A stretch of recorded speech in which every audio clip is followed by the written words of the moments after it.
Bab 3. Cahaya bagi kaum non-Yahudi.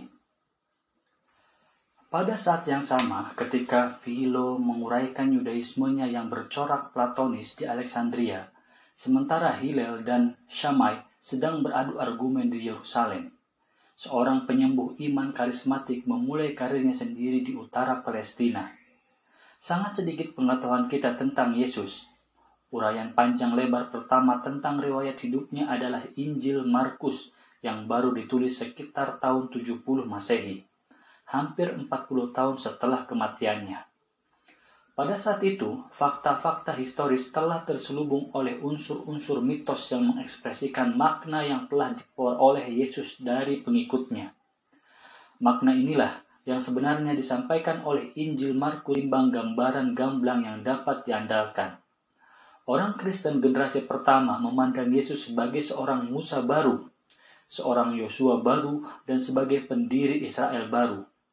Seperti Buddha, Yesus tampaknya menyatukan beberapa aspirasi terdalam orang sezamannya dan memberi substansi bagi mimpi-mimpi yang telah membayangi kaum Yahudi selama berabad-abad.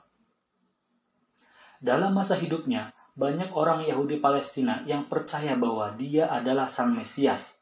Dia masuk ke Yerusalem dan dielulukan sebagai anak Daud, tetapi hanya berselang beberapa hari kemudian, dia dihukum mati melalui hukum penyaliban Romawi yang mengerikan. Akan tetapi, meski dalam skandal ini seorang Mesias mati seperti pelaku kriminal biasa, para muridnya tidak merasa bahwa keimanan mereka terhadapnya adalah sesuatu yang keliru. Ada kabar angin menyatakan bahwa dia telah bangkit dari kematian. Sebagian lagi mengatakan bahwa makamnya ditemukan kosong 3 hari setelah peristiwa penyalibannya. Yang lain mengaku telah melihatnya, dan dalam suatu kesempatan 500 orang menyatakan telah melihatnya secara serempak. Para muridnya percaya bahwa dia akan segera kembali untuk menahbiskan kerajaan Tuhan. Dan karena kepercayaan semacam itu tidak dianggap menyimpang, sekte mereka diterima sebagai sekte Yahudi yang autentik. Bahkan dalam pandangan tokoh sekaliber Rabbi Gamaliel, cucu Hillel, dan salah seorang Tanaim yang paling disegani, para mengikutnya beribadah di kuil setiap hari dengan tata cara peribadatan Yahudi.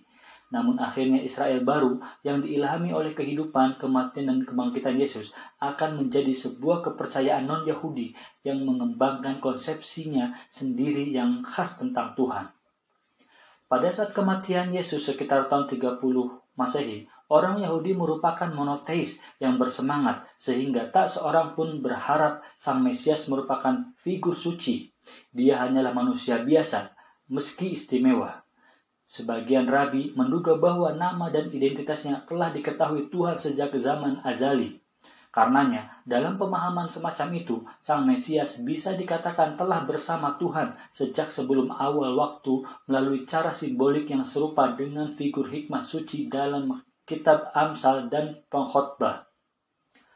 Orang Yahudi berharap Sang Mesias yang diurapi adalah keturunan Raja Daud yang sebagai raja dan pemimpin spiritual telah mendirikan kerajaan Yahudi merdeka pertama di Yerusalem. Mazmur kadangkala menyebut Daud atau Mesias anak Tuhan, tetapi itu hanya merupakan cara untuk mengungkapkan kedekatannya dengan Yahweh. Tak seorang pun sejak kepulangan dari Babilonia dapat membayangkan bahwa Yahweh benar-benar memiliki seorang putra seperti dewa-dewa kaum Goyim yang menjijikan. Injil Markus sebagai yang paling pertama yang biasanya dipandang paling dapat diandalkan, menampilkan Yesus sebagai manusia biasa, memiliki keluarga yang terdiri dari saudara lelaki maupun perempuan. Tak ada malaikat yang mengumumkan kelahirannya atau bersenandung di buayanya. Masa kanak-kanak maupun remajanya tidak ditandai sebagai sesuatu yang luar biasa sama sekali. Ketika dia mulai mengajar, para penduduk di kotanya, Nazaret, terkagum bahwa anak seorang tukang kayu setempat ternyata bisa menjadi begitu berbakat. Markus memulai narasinya sejak awal karir Yesus. Tampaknya Yesus pada awalnya merupakan murid Yohanes Pembaptis, seorang asketik pengembara yang kemungkinan bermazhab Essenia. Yohanes memandang pihak penguasa Yerusalem telah menjadi sangat korup dan menyampaikan sebuah khotbah yang tajam mencelanya. Khalayak ramai diimbaunya untuk bertobat dan menerima ritus pemurnian Esenia melalui pembaptisan di sungai Yordan. Lukas menyatakan bahwa Yesus dan Yohanes sebenarnya saling berhubungan. Yesus telah menempuh perjalanan jauh dari Nazaret ke Yudea untuk dibaptis oleh Yohanes.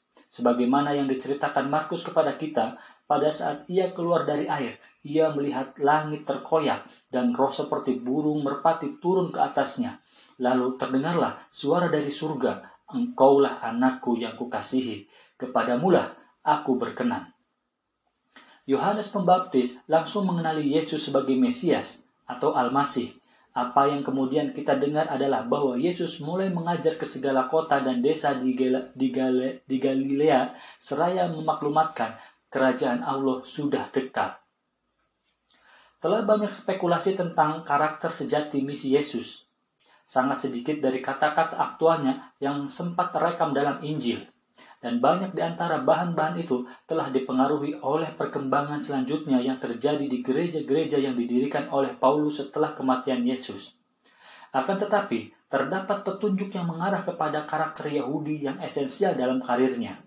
Telah dikemukakan bahwa penyembuh iman merupakan figur religius yang lazim di Galilea. Seperti Yesus, mereka dari kaum Papa yang berkhotbah menyembuhkan orang sakit dan mengusir ruh jahat.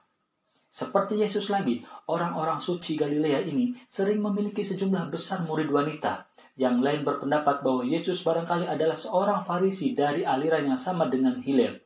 Seperti halnya Paulus yang telah memaklumatkan diri sebagai pengikut Farisi sebelum beralih ke Kristen dan konon pernah ikut dalam kelompok Rabi Gamaliel. Tentu saja ajaran Yesus sesuai dengan garis-garis besar ajaran Farisi, karena dia juga percaya bahwa derma dan kasih sayang merupakan mitzvot terpenting. Seperti kaum Farisi, dia taat kepada Taurat dan dikabarkan telah mengajarkan ketaatan yang lebih keras dibandingkan dengan tokoh-tokoh lainnya yang sezaman. Dia juga mengajarkan suatu versi hukum emas Hillel, ketika mengatakan bahwa keseluruhan hukum Taurat dapat diringkas menjadi satu ungkapan. Segala sesuatu yang kamu kehendaki supaya orang perbuat kepadamu, perbuatlah demikian juga kepada mereka. Dalam Injil Matius, Yesus ditampilkan mengeluarkan kecaman sangat keras terhadap ahli-ahli Taurat dan orang-orang Farisi, menyebut mereka sebagai kaum munafik. Selain bahwa ini merupakan distorsi fakta yang penuh tuduhan dan pelanggaran mencolok terhadap kasih sayang yang semestinya menjadi karakter dari misinya, kecaman pahit terhadap kaum Farisi ini hampir pasti tidak autentik. Lukas misalnya memberikan komentar yang cukup positif tentang kaum Farisi, baik di dalam Injil maupun kisah para nabinya, dan Paulus tidak mungkin akan menyingkapkan latar belakang Farisinya jika mereka betul-betul merupakan musuh besar Yesus yang telah menggiringnya ke tiang salib.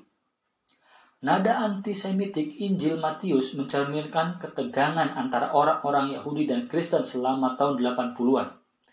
Injil sering menunjukkan Yesus berdebat dengan kaum Farisi, tetapi perdebatan itu mungkin saja bersifat bersahabat atau mungkin juga memperlihatkan perselisihan pendapatnya dengan aliran Samai yang lebih ketat. Setelah kematiannya, para pengikutnya berkeyakinan bahwa Yesus adalah kudus. Ini tidak terjadi secara langsung, sebagaimana akan kita saksikan, doktrin bahwa Yesus adalah Tuhan yang berwujud manusia baru terbentuk pada abad keempat. Perkembangan kepercayaan Kristen tentang inkarnasi merupakan proses yang kompleks dan berkembang secara perlahan. Yesus sendiri tak pernah mengaku sebagai Tuhan.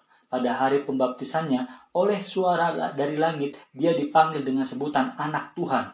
Namun, ini mungkin hanya sebuah konfirmasi bahwa dia adalah Mesias yang dicintai. Tak ada yang luar biasa tentang maklumat dari atas semacam itu. Para rabi juga sering mengalami apa yang mereka sebut bat kol. Secara harfiah berarti anak perempuan sang suara. Sebentuk inspirasi untuk menggantikan wahyu kenabian yang lebih langsung. Rabi Yohanan ben Zakkai telah mendengar bat-kol semacam itu yang mengonfirmasi misi baginya pada suatu kesempatan ketika Roh Kudus menjelma di hadapannya dan di hadapan murid-muridnya dalam bentuk nyala api. Yesus sendiri biasa menyebut dirinya anak manusia. Ada banyak kontroversi menyangkut masalah gelar ini, tetapi sepertinya frasa aslinya dalam bahasa Aram, Barnasha, sekedar menekankan kondisi manusia yang lemah dan tidak abadi. Jika demikian,